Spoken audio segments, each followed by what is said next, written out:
Les auteurs anciens sont unanimes. Juba II qu'ils appellent Juba de Maurétanie, Juba mort, roi Juba, ou Juba tout court, Iuba en latin Iobas, en grec était un homme passionné de culture, un savant et un érudit. Rex Litratissimus Juba fut considéré aussi le meilleur historien qu'il y ait jamais eu parmi les rois. Plutarque, un érudit que l'on comptait parmi les hommes de lettres les plus savants des Grecs, Plutarque encore. Dans un poème didactique Ora Maritima où il chante les louanges de Juba et Héphaestus Avianx auteur du IVe siècle, écrit Juba, toujours très absorbé par l'étude des lettres tandis que l'érudite égyptien Athénée l'appelle homme très docte en plusieurs disciplines. Comme nous verrons plus loin, Juba II fut aussi un géographe et un savant en histoire naturelle.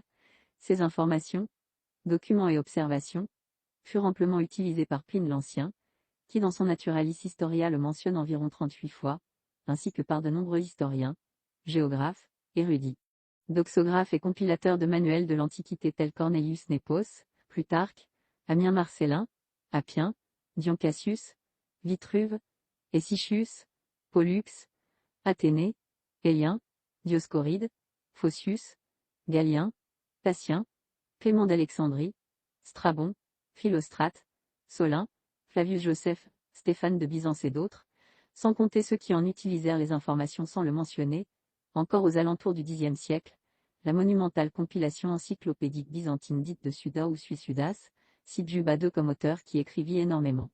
Ces informations et références en géographie, zoologie, botanique firent le tour de la Méditerranée allant enrichir le bagage notionnel du monde antique et ont alimenté cette chaîne de connaissances qui relie l'Antiquité à notre époque. Quelles sont les œuvres connues de Juba II?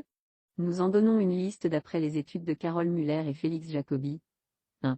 Historie romane, Histoire de Rome, environ 2 livres, sur l'histoire de Rome, ses origines et traditions. 2. Historia Assyriorum, Histoire des Assyriens, en 2 livres, sur l'histoire et les antiquités assyriennes. 3. Libica ou de Libya, sur la Libye, consistait, semble-t-il, au moins en 3 livres.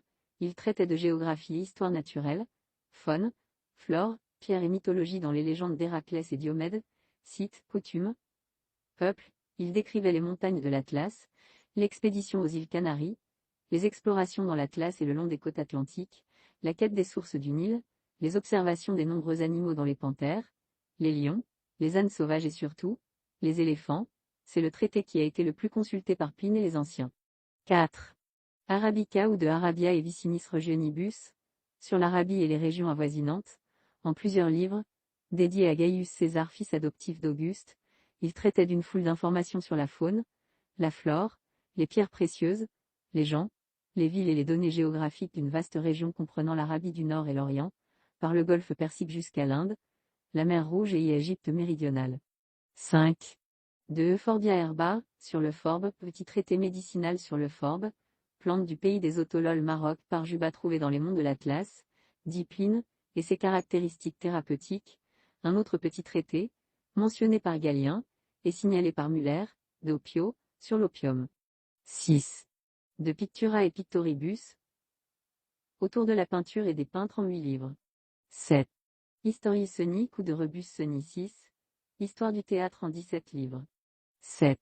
De Similitudinibus, similitude, environ 15 livres, dont s'inspira Plutarque pour les questions grecques et questions romaines, avec réflexion sur les langues grecques et latines, dissertation littéraire, de grammaire et philologie.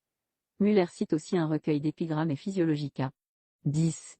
Periptoras Lexeos, de Dictionis Corruption, sur la corruption des mots, en 2 livres. On cite aussi de Juba un traité philosophique avec recueil d'écrits pythagoriciens. Que reste-t-il de ces écrits?